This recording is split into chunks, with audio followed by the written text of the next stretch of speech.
Hai murid-murid, hari ini kita akan belajar mengenai ayat tunggal dan ayat majmuk, yaitu bagaimana untuk memisahkan ayat majmuk menjadi dua ayat tunggal atau bagaimana untuk menggabungkan dua ayat tunggal untuk menjadi satu ayat majmuk.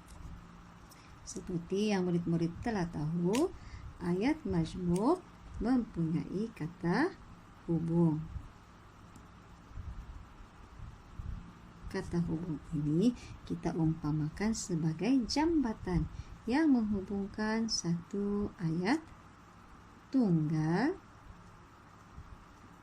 dengan satu ayat tunggal yang lain, lalu menjadi satu ayat majmuk.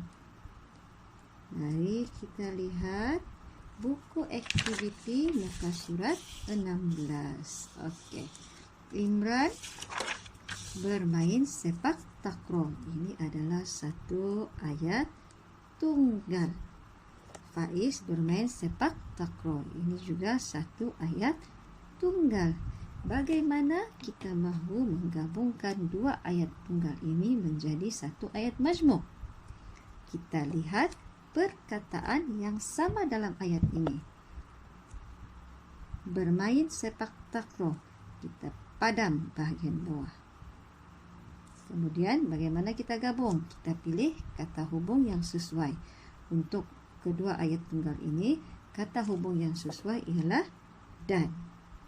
Jadi kita cuma perlu salin semula Imran dan Faiz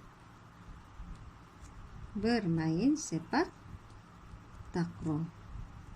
Murid-murid tidak perlu ulang perkataan yang sama yang terdapat dalam ayat.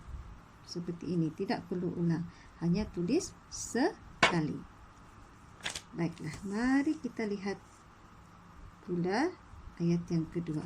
Ibu ketawa, Imran tidak dapat menangkap bola. Ini satu ayat tunggal. Ini satu ayat tunggal.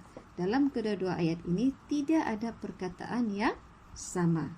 Jadi kita hanya perlu memilih kata hubung yang sesuai.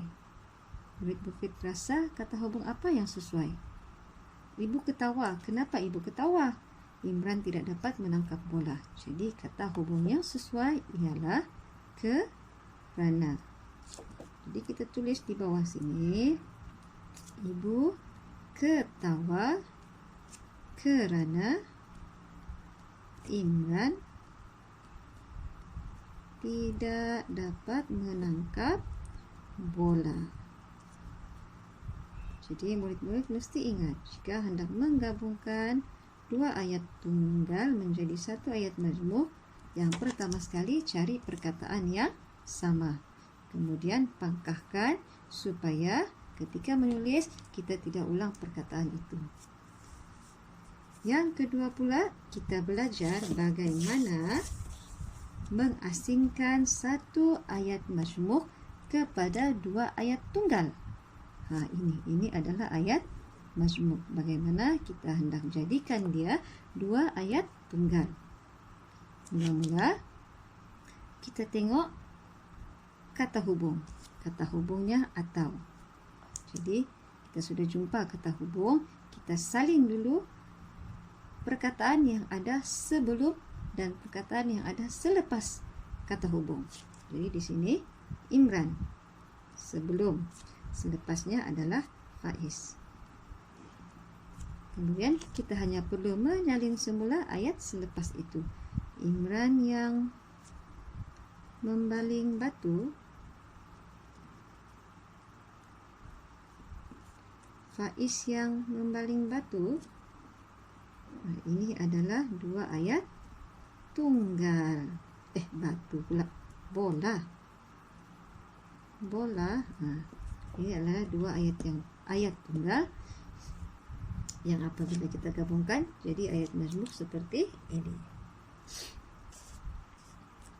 Kita lihat lagi ayat tunggal yang keempat. Ini pun mudah saja sebab tidak ada perkataan yang berulang.